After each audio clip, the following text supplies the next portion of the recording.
Annyeonghaseyo, gue Eri. Di segmen kali ini kita bakal ngebahas drama Korea sampai ke akar-akarnya. Gue akan bedah plot dan karakternya dan gue akan analisis endingnya buat kita baperin bareng-bareng. Nah, film yang bakal gue bahas kali ini adalah 20th Century Girls yang belakangan ini happening banget dan jadi bahan perbincangan di mana-mana. Ayo, lu udah nonton belum filmnya?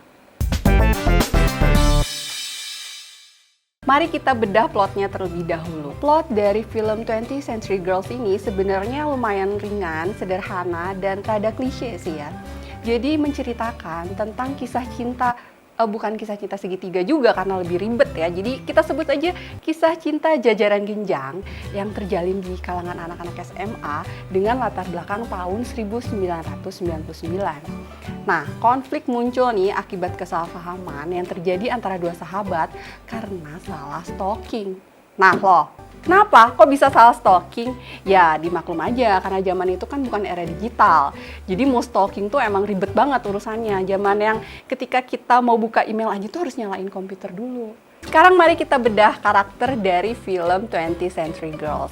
Karakter utama kita, Nabora, adalah anak SMA yang ceria, tomboy, rada jutek, dan pinter bela diri. Dia sahabatan nih, bestie banget sama Yundo, yang kebetulan dia punya penyakit yang parah, punya sakit jantung yang parah, dan dia harus operasi sampai ke luar negeri. Nah, akibat kesalahpahaman, kedua bestie ini akhirnya naksir cowok yang sama, yaitu Wonho. Wonho itu dia adalah cowok pindahan dari Kanada, dan dia itu karakternya kalem, cool, dan sangat observatif. Jadi dia tuh suka mengamati segala sesuatunya. Dia juga merupakan anak dari broken home, keluarga broken home karena kedua orang tuanya udah cerai. Supaya lo nggak bingung sama karakternya, sini gue jelasin. Nih ya, ini Nabora, temenan, sahabatan, bestie dari kecil sama Yondo. Si Yondo ini, dia tuh punya penyakit yang parah. Dari kecil dia tuh udah sakit-sakitan. Nah, sementara di sini Wonho temenan, sahabatan sama Hyunjin.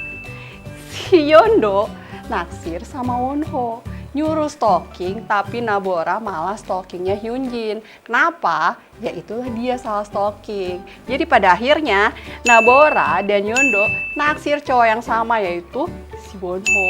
Gitu ceritanya guys, udah ngerti belum? Hal yang menarik dari film ini menurut gue adalah latar belakangnya di tahun 1999.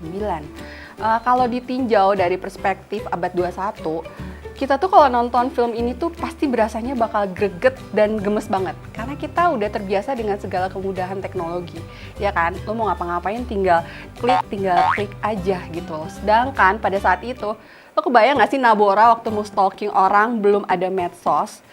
Dia tuh cuma pengen tahu, pengen nguping aja gebetan lo ekskulnya di mana, dia harus bela-belain, pura-pura sakit ke UKS, atau mau nyari nomor HP-nya, mau nyari nomor pagernya, dia harus nongkrong di telepon umum, ngubek-ngubek yellow pages. Sampai segitu ribetnya effort stalking zaman dulu pas belum ada medsos. Stalking zaman dulu sebelum masuk era digital, effortnya tuh nggak main-main, susah banget. Mungkin itu juga alasannya kenapa kisah cinta mereka tuh jadi kayak lebih dalam gitu ya. Itu juga yang bikin kenapa Nabora walau udah di ghosting sekian tahun, itu masih belum bisa move on. Beda banget dong sama zaman sekarang. Lu kalau mau stalking, tinggal kepoin aja Instagram sama Twitternya. Terus ngapain? DM, minta nomor WhatsApp. Terus tinggal chat aja. Udah makan atau belum? Gampang banget. Mari kita analisis endingnya. Emang sih ending dari film ini tidak seperti yang diharapkan oleh penonton, termasuk gue juga. Dengan kisah cinta yang ringan dan klise seperti ini, kita sih ngarepinnya mereka ya udahlah ya bahagia aja gitu loh. Tapi ternyata ya nggak kayak gitu. Cuman ya udahlah ya, namanya juga kita penonton cuma bisa berharap doang, tapi kekuasaan tertinggi ada di tangan Cakani. Namun kisah cinta yang emang nyesek kayak gini, ending yang pahit dan getir, sebenarnya menurut gue justru akan menimbulkan kesan yang lebih mendalam di hati kita. Karena jadi keinget terus, tiap inget film ini rasa sakit. Jadi kan emang lebih menorehkan luka, ya kan? Sekarang mari kita bahas hikmahnya. Kalau menurut gue, film ini tuh kayak mengingatkan kita kembali akan kenangan indah cinta pertama di masa lalu. Tapi ya udahlah ya, biarkanlah kenangan itu tetap menjadi kenangan yang tersimpan dalam hati, tapi harus bisa kita ikhlaskan. Ya, jangan kayak Nabora yang nggak bisa move on kayak gitu. Ayo kita doain semoga Nabora bisa cepet move on, ya kan? Oh ya, satu lagi, dari film ini kita juga belajar kalau lain kali lu disuruh orang buat stalking, jangan cuma dapat namanya doang, tapi minta sekalian fotonya biar nggak salah sasaran kayak film ini.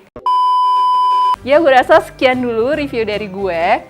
Semoga lo suka. Jangan lupa untuk like, subscribe, dan komen. Share juga. Sampai ketemu. Annyeong!